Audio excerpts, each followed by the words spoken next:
नमस्कार, आप देख रहे हैं इंडिया टीवी। आपके साथ मैं हूं मीनाक्षी जोशी। हिमाचल प्रदेश अब तक के सबसे भयावह दौर से गुजर रहा है। आसमानी आफत और सैलाबी संकट ने पूरे स्टेट को तहस नहस कर दिया है। 20 अगस्त तक कुदरत के डेंजर अलर्ट के बीच उत्तराखंड और हिमाचल में हालात बद से बदतर हो गए हैं। हिमाचल प्रदेश में 10,000 से ज्यादा परिवारों के घर तबाह हो चुके हैं। सड़कों पर आवाजाही ठप है। नेशनल हाईवे समेत 1000 से ज्यादा सड़कों पर मलबे का अंबार नजर आ रहा है और लोग भगवान से सैलाबी अटैक से राहत की गुहार लगा रहे हैं। जून से जारी जल प्रलय ने हिमाचल और उत्तराखंड को सबसे बड़ी तबाही पर ला दिया है। पिछले 2 महीने में दोनों स्टेट में 550 से ज्यादा लोग अपनी जान गंवा चुके हैं। हजारों लोगों को सेना की मदद से रेस्क्यू किया गया है और अभी भी युद्ध स्तर पर राहत और बचाव का काम चल रहा है। उत्तराखंड में 4 धाम यात्रा को बार बार रोकना पड़ रहा है। गर्मियों में सैलानियों से गुलजार रहने वाले ये दोनों स्टेट इस वक्त सबसे विकट दौर से गुजर रहे हैं। ये 6 तस्वीरें आप देख रहे हैं। एक तरफ आप तबाही की तस्वीरें देख रहे हैं जहां पर पहाड़ी नदियां ओवरफ्लो होने लगी हैं। सड़कों का संपर्क एक दूसरे गांव से टूट चुका है क्योंकि सड़कों पर बड़े बड़े बोल्डर्स आकर गिर गए हैं। तो वहीं रेस्क्यू ऑपरेशन की भी तस्वीरें आप देख रहे हैं। एक मिशन के तहत इस वक्त एनडीआरएफ, एसडीआरएफ, वायुसेना सभी मिलकर लगातार जुटे हुए हैं। हिमाचल प्रदेश में जिस तरीके की तबाही आई है, ऐसी तबाही आपने पहले नहीं देखी होगी। जगह जगह सड़कें टूट चुकी हैं, घर निस्तो नाबूद हो चुके हैं, पहाड़ों पर लैंडस्लाइड की तस्वीरें आम हो गई हैं। आइए उत्तराखंड के कोटद्वार की तस्वीर आपको दिखाते हैं जहां पर मालन नदी के उफान में भारी भरकम ट्रक फंस गया। अचानक नदी का जलस्तर बढ़ने लगा और ट्रक सैलाब के प्रहार की चपेट में आ गया।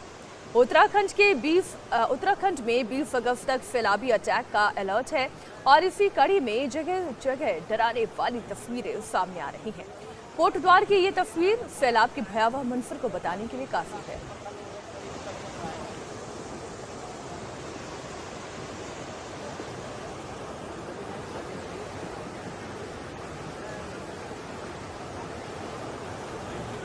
उत्तराखंड के पहाड़ों में इस वक्त हालात विकराल हैं। निचले इलाकों में भी आसमानी आफत का रौद्र रूप दिखाई दे रहा है। आप देखें किस तरीके की तबाही लेकर आया है उत्तराखंड के कोटद्वार की तस्वीर, जहां दरकता हुआ पहाड़ और इसकी चपेट में आई ये भारी भरकम जेसीबी कैसे लुढ़कते हुई खाई में जा गिरी। जो लोग इसमें सवार थे वहां पर काम में लगे हुए थे, किसी तरीके से दौड़कर उन्होंने अपनी जान बचाई।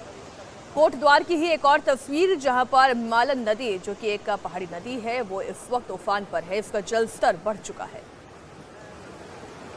एक तरफ हिमाचल में तबाही मची है तो वहीं उत्तराखंड में भी हालात बद से बदतर बने हुए हैं। पिथौरागढ़ में सड़क पर लैंडस्लाइड के बीच राहत बचाव में जुटी जेसीबी पर चट्टानों का अटैक हो गया है और फिर सैकड़ों टन वजनी जेसीबी मशीन खिलौने की तरह खाई में जा गिरी। तस्वीरें बहुत डराने वाली हैं। अचानक पहाड़ों से मलबे के अंबार ने जेसीबी मशीन को गहरी खाई में पहुंचा दिया है। आइए अब आपको तस्वीरें कांगड़ा की दिखाती हूँ। यहाँ पर सेना के जवान जान को जोखिम में डालकर लोगों को बचाने में जुटे हैं।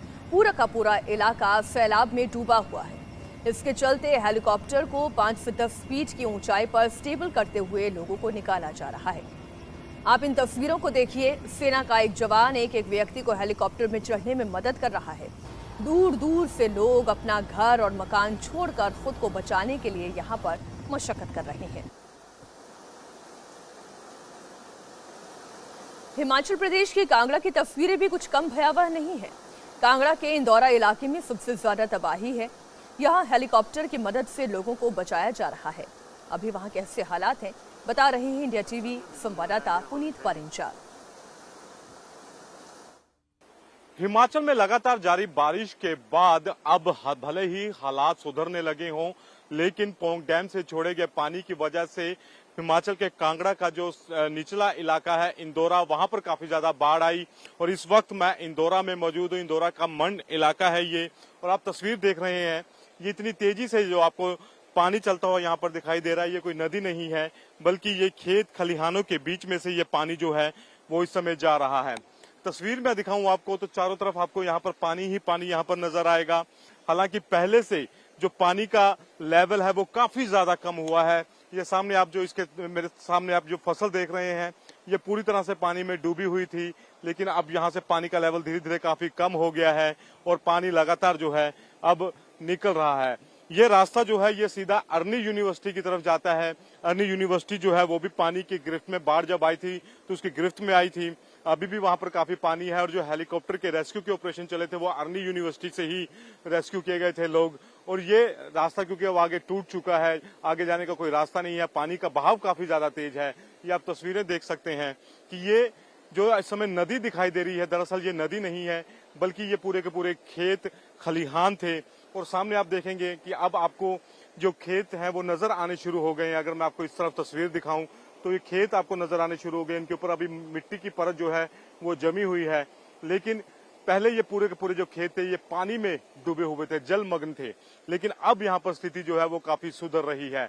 एनडीआरएफ की टीम ने यहाँ पर मोर्चा संभाला था, अभी भी एनडीआरएफ की टीम यहाँ पर मौजूद है, लेकिन क्योंकि अब यहाँ से अधिकतर लोगों को सुरक्षित जगह पर निकाल लिया गया है। सामने आप गाड़ियां देख रहे हैं, एनडीआरएफ की टीम की गाड़ी है, वो जो सामने जवान आ रहा है वो भी एनडीआरएफ की ही टीम का है और जिन्हें रेस्क्यू करके सुरक्षित स्थानों पर पहुंचा दिया गया है। बहरहाल अभी यहाँ पर कोई जो ऑपरेशन है वो पूरी तरह से बंद है। 2 दिन पहले यहाँ पर वायुसेना के हेलीकॉप्टर जो थे वो लोगों की मदद करते हुए दिखाई दे रहे थे, क्योंकि अब यहाँ पर क्योंकि पानी जो है वो काफी कम हो गया है, लिहाजा फिलहाल लोग जो यहाँ पर बाढ़ में फंसे थे उन्हें सुरक्षित स्थानों पर भेज दिया गया है। इसलिए अब यहाँ पर ऑपरेशन फिलहाल के लिए कोई नहीं चल रहा। 14 अगस्त को शिमला में सबसे बड़ी तबाही शिव बावड़ी मंदिर में आई थी, जब पूरा का पूरा मंदिर परिसर लैंडस्लाइड की चपेट में आ गया था। शिव मंदिर लैंडस्लाइड में अब तक 15 लोगों की जानें जा चुकी हैं। इनके शव एनडीआरएफ की टीम ने बरामद कर लिए हैं, जबकि 6 लोगों की तलाश जारी है। इसके लिए मंदिर से 700 मीटर दूर नाले की तलाशी ली जा रही है, जहां से एक शव सर्च टीम को मिला है।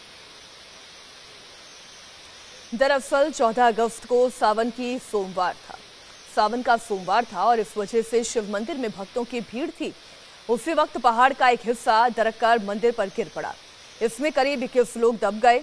जिस वक्त लैंडस्लाइड की घटना हुई उस वक्त भारी बारिश हो रही थी। ऐसे में आशंका जताई जा रही है कि कहीं कुछ लोग नाले में तो नहीं बह गए। उनकी तलाश के लिए एनडीआरएफ और आर्मी की टीम लगी हुई है।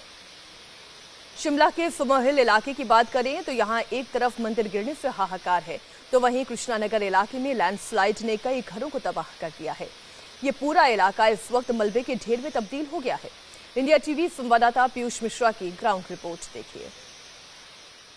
पिछले कुछ दिनों में हुई बाढ़ और बारिश की वजह से शिमला में कई जगह तबाही का मंजर देखने को मिला। शिमला के शिवबाड़ी मंदिर के बाद सबसे ज्यादा प्रभावित इलाका रहा वो है कृष्णानगर। इस वक्त हम कृष्णानगर के उस इलाके में मौजूद हैं जहां पर स्लॉटर हाउस लैंडस्लाइड की चपेट में आ गया। आप तस्वीरों में देख सकते हैं कि किस तरह से ये लैंडस्लाइड हुआ। अब जो है रेस्क्यू ऑपरेशन यहाँ पर खत्म हो चुका है। आप तस्वीरों में देखिए कि क्या वो भयावह मंजर रहा होगा जब यहाँ पर लैंडस्लाइड हुआ। लगातार पानी भी रिसता हुआ यहाँ पर देखा जा सकता है।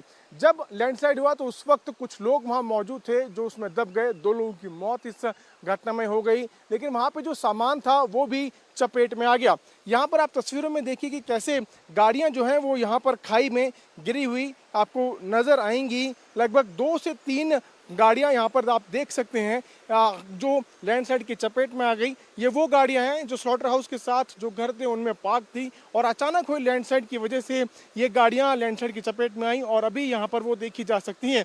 ना सिर्फ गाड़ियां बल्कि घर का कई सारा सामान भी जो है लैंडस्लाइड की चपेट में आ गया और यहाँ इस मलबे में देखा जा सकता है। अब इस पूरे इलाके को डेंजर जोन घोषित कर दिया गया है। इसके ऊपर जितने भी मकान हैं उन सभी को खाली करा लिया गया है। जो लोग इन मकानों में रहते हैं उनको अब एक सेफर जोन में भेज दिया गया है।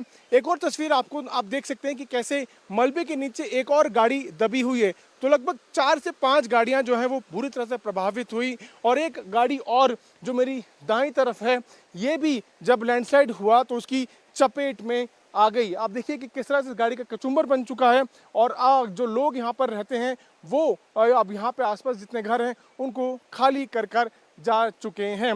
प्रशासन इंश्योर कर रहा है कि अब कोई भी आदमी जो है वो ऊपर बने मकानों में ना हो, क्योंकि सभी घरों की मिट्टी काफ़ी कमज़ोर हो चुकी है। लगातार मिट्टी दरक रही है और अगर हल्की भी बारिश हुई तो लैंडस्लाइड का खतरा यहाँ पर और ज़्यादा बन जाएगा। इंडिया टीवी हर वक्त हर जगह डाउनलोड करने के लिए सर्च करें India TV news Google play store या ऐप स्टोर पर।